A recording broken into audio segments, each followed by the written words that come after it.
Hi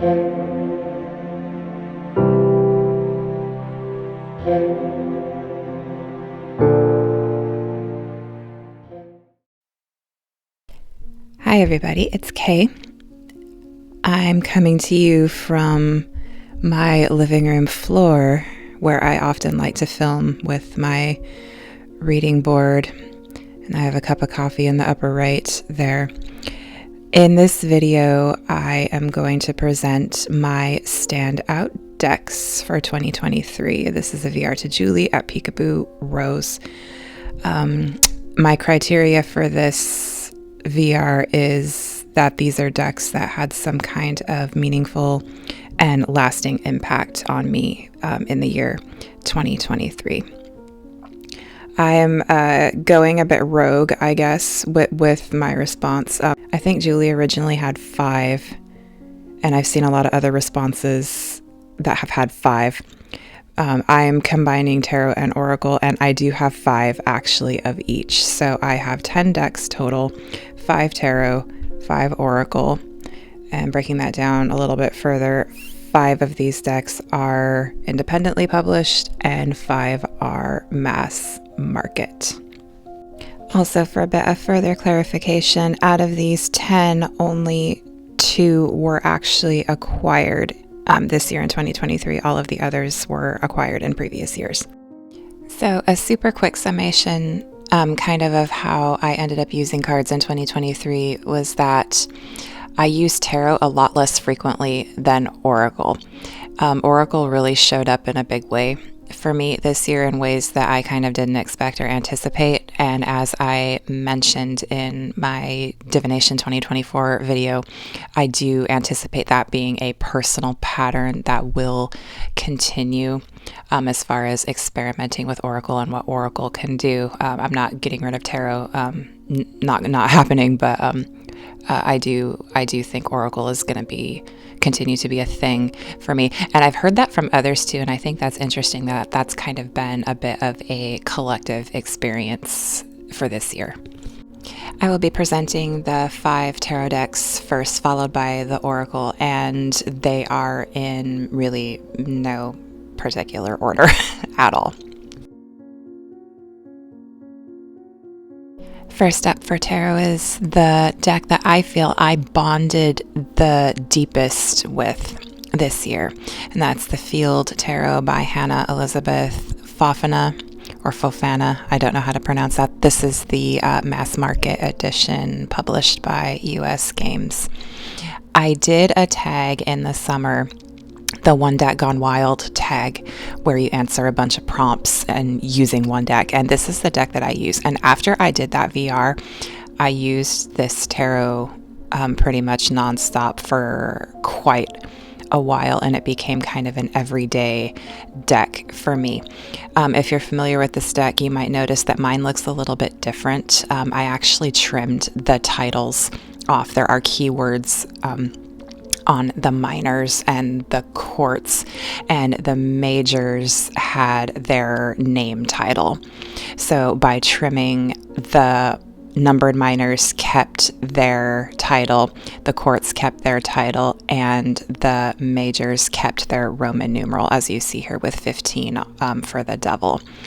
I don't like keywords on tarot. I'm not against having them on there, but for me personally, I just would rather have my interpretation remain a little bit more open and a framework for which to do that. And that's one of the biggest hangups I have with the Thoth, if I'm honest, is the keywords. But I really like the way that this turned out, and it's really just been a great tarot for me this year. The minors are beautifully pippish, but there are nods to the RWS, as you saw with the 10 of Wands there.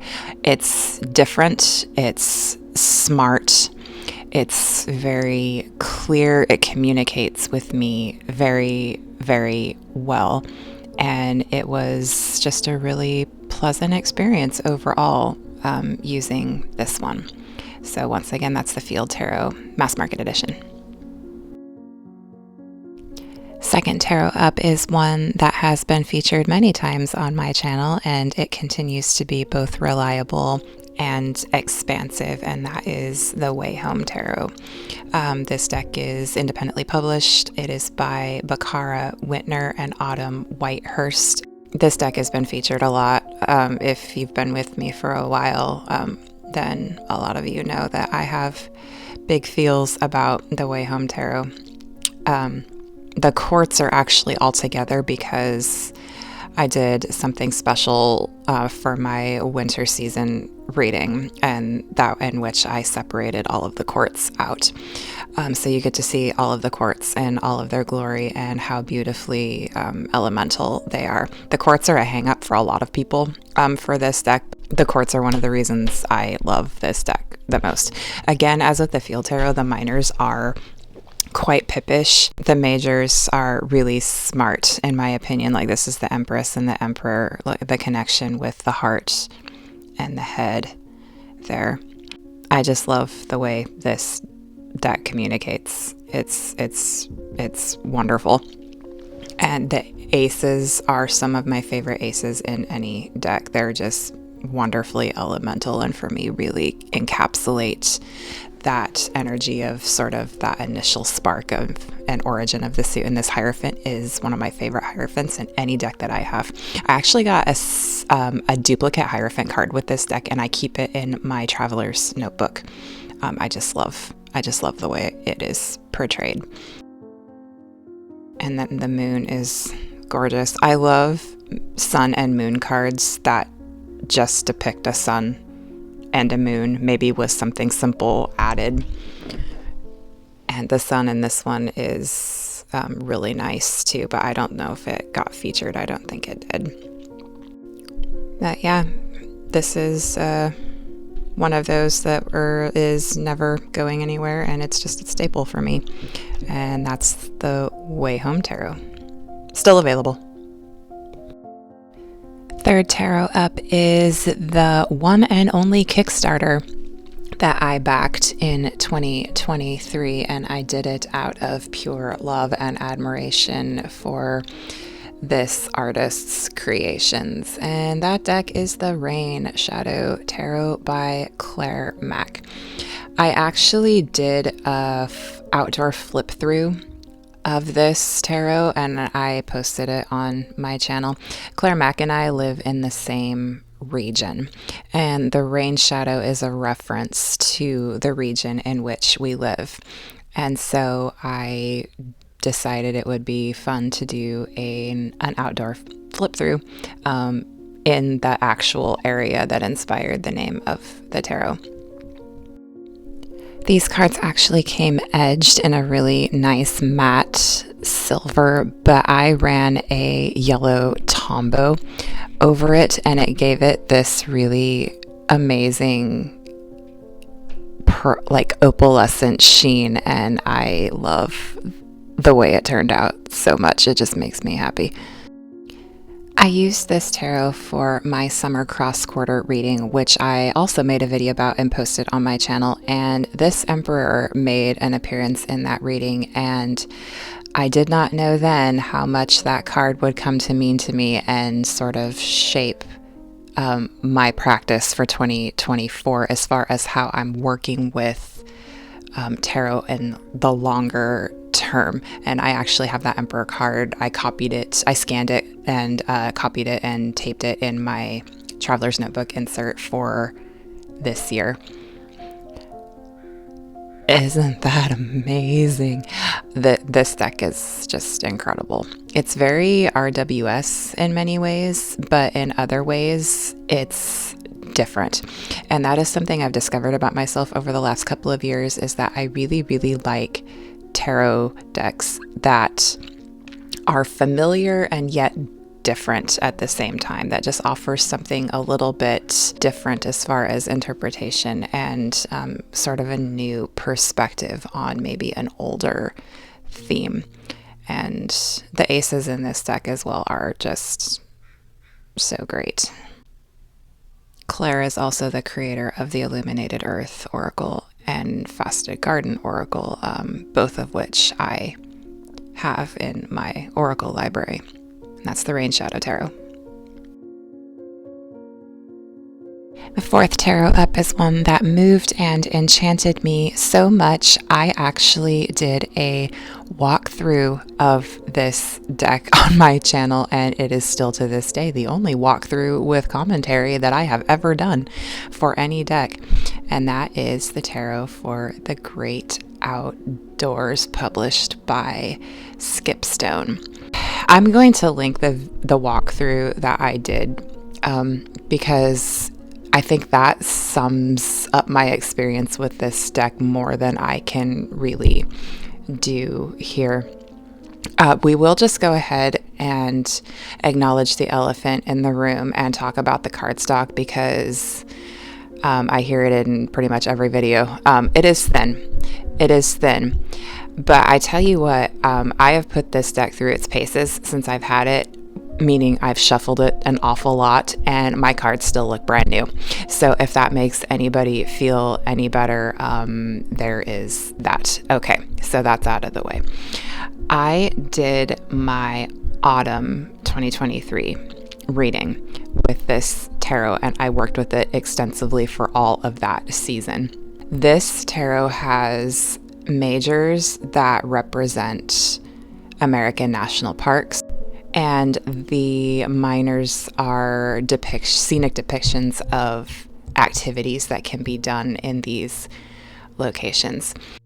I actually feel the minors in this tarot are incredibly smart and can be really deep and meaningful if you are willing to kind of take a look and examine them in a bit of a different way, particularly if you apply the numerology to the cards. The aces in this deck are incredible. I have a thing for aces. I just like aces. And, you know, we have those cards that we all kind of look for. And for me, I kind of always look at the aces. I like to see how the aces are portrayed. And I really like these an awful lot. And this is the card that sealed the deal for me as far as whether or not I was going to pick this up. And I go into this in more detail in that walkthrough with commentary that I will link. But yeah, the Empress card in this one was the one that did it. And that is the tarot for the Great Outdoors. It's gorgeous and so charming. And the fifth and final tarot was the absolute shock of the year. This spot belongs to Il Meneghello's reproduction of the Vachetta. This was a beautiful gift from a beautiful human that I received a couple of years ago, and it sits in my curio cabinet in kind of a place of honor with a couple other things. And I've had this deck for a while and have gotten it out on occasion, but never really gave it much thought. And then a few months ago, I just happened to walk by and I saw it and I'm like, oh, I haven't gotten you out for a while. Let's just get you out and go through the cards. And I went down such a rabbit hole with this thing, and I'm still not out of it. Yeah, if I'm honest. This deck is so interesting and it's so different. As far as mass market options, Lo Scarabeo did do a version as part of their Anima Antiqua series, and it was just the line work. It was sepia toned with just the line work, and I'm pretty sure that's how the original looked. But they also did a version, I believe it was called Tarot of the Master, and based on the research I've done and the lack of availability and the price of copies that are available, I think that is actually out of print, but I'm not 100% sure. But those were, and I think the other one is no longer available as well. Il Meneghello's version, this version I have here, I just checked their website and it did not say out of stock. So as far as I could tell, this version is available. And Il Meneghello is a delight to do business with. I highly recommend doing so if you are interested and able. I also have their Soprafino, which is kind of one of my my heart decks. I still have a lot of research and experimentation with this tarot that I want to do, and it was just such a delightful surprise. And that is my 5th Standout Tarot, the Vachetta by Il Meneghello. My first standout oracle is one that I've actually seen on several lists this year, and I'm really excited about that because I think this one might finally be getting the moment of sorts that it deserves. And this is the Wild Unknown Archetypes deck by Kim Kranz. This is a box within a box situation, and the other box is just so big and bulky. I keep that stowed away, and I just keep the cards in the little interior box. I use this deck for my seasonal archetype for the entirety of 2023, and I'm just always amazed at how deep these cards can go. And as far as archetype decks are concerned, I really do like this one a lot, just because it includes archetypes that are not just people focused, like characters that people can kind of embody and play, but it includes concepts and items and places. And I just think that that is brilliant, because those can be archetypes too. Those are different types of symbols that affect us universally as people. I actually plan to do a video soon about the archetype that I drew for winter of this upcoming year, just because I'm really excited about it, just because of other things that have come up in other readings and other types of divination that I have done, and it just all fits together nicely. And I would be remiss if I did not talk about the guidebook, and that's where I think this deck really and truly sort of shines. The cards are beautiful, they really are, but this guidebook is really great for the size of the book. It offers so much.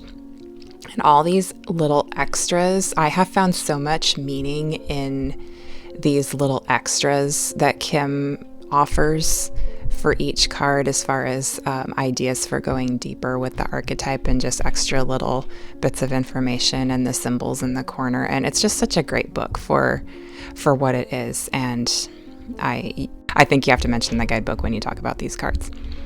So that is Standout Oracle number 1, Wild Unknown Archetypes by Kim Kranz.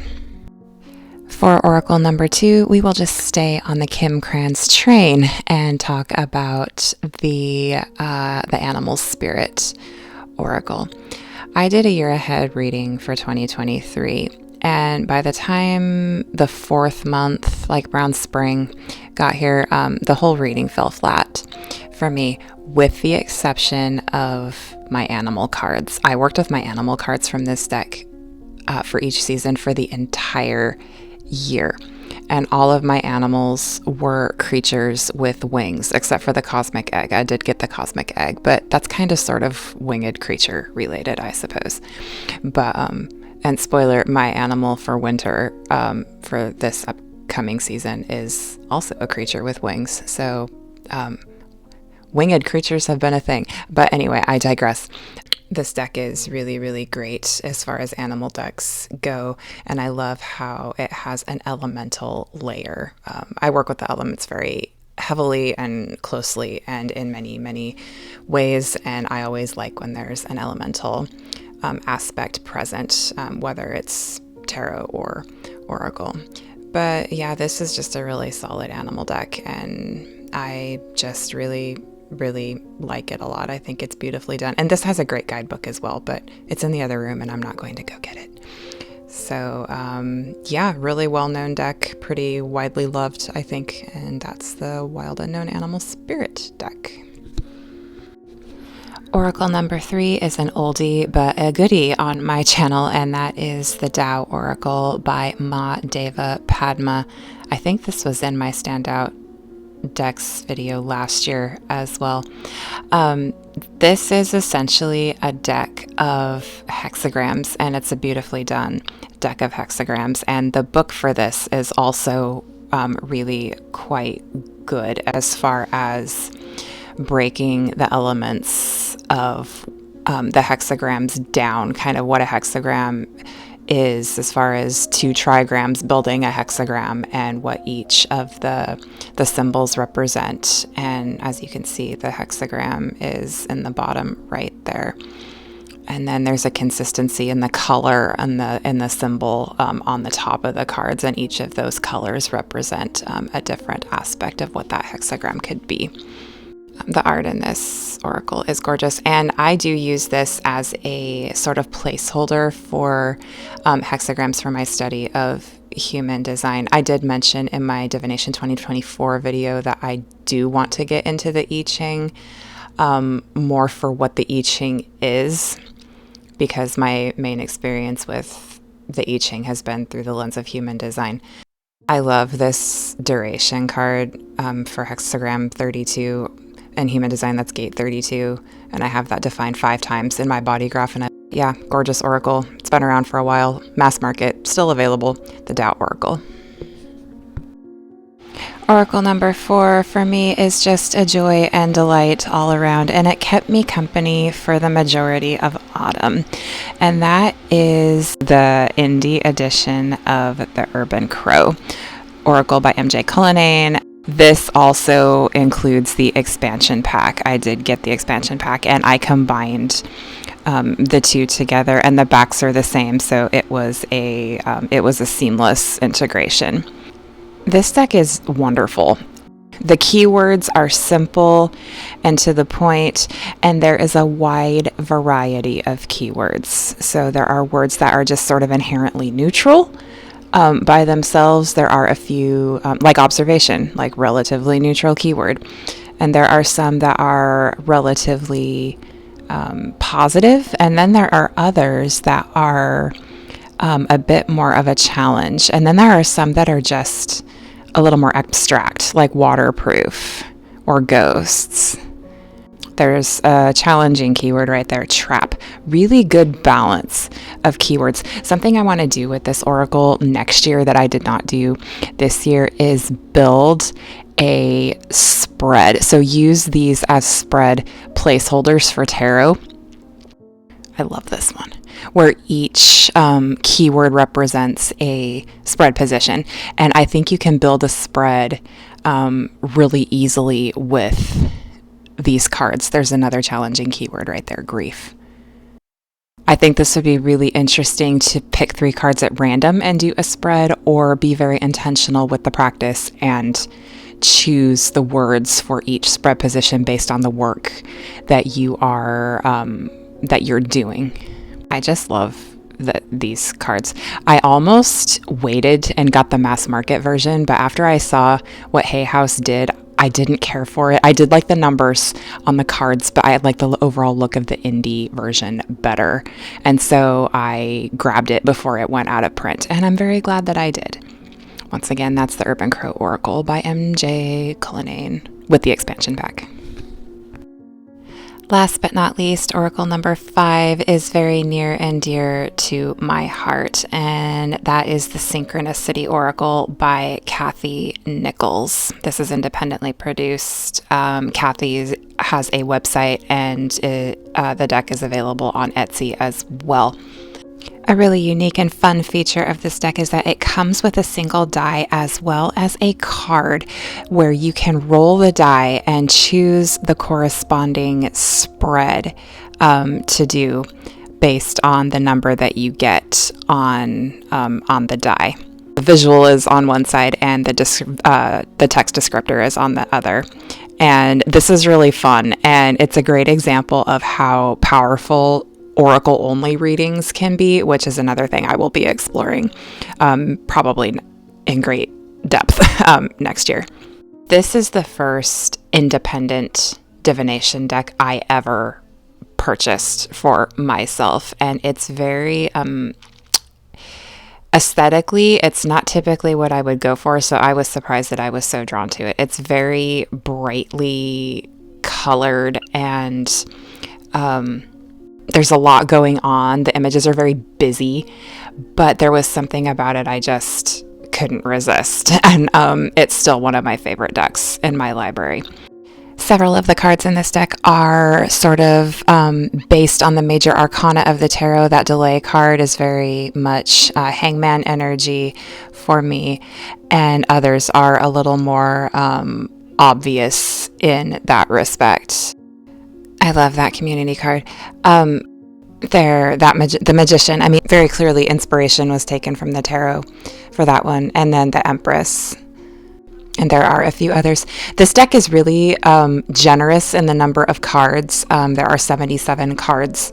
The price is really reasonable, and it feels like that nice sort of standard smooth make playing cards stock. It's really lovely, easy to handle if that's something that you care about. And something I've done with this deck this year is I just had it on my coffee table. It was my coffee table deck, and I didn't really read with it at all, but I kept it handy, and I just really loved looking through it an awful lot. And it reminded me of when I was first starting to read cards and how exciting of a time that was, and how exciting reading cards still is for me as a practice. Once again, this is the Synchronicity Oracle by Kathy Nichols. And those are my standout decks of 2023. I hope you enjoyed the video. I have enjoyed watching the responses to this tag. It's always nice to see what decks are meaningful for people at any given time. It's just interesting to see what tastes are and variety of tastes for each individual, and the stories and experiences with each of the decks that are chosen. It's really fun, and I enjoyed it. I enjoyed making the video last year for 2022. And I look forward to making another one for 2024. 2023 has been a lot. I won't say good or bad. I'll just say a lot. And I think that's true for a lot of people. Until my next video, take care. Be well, and Happy New Year.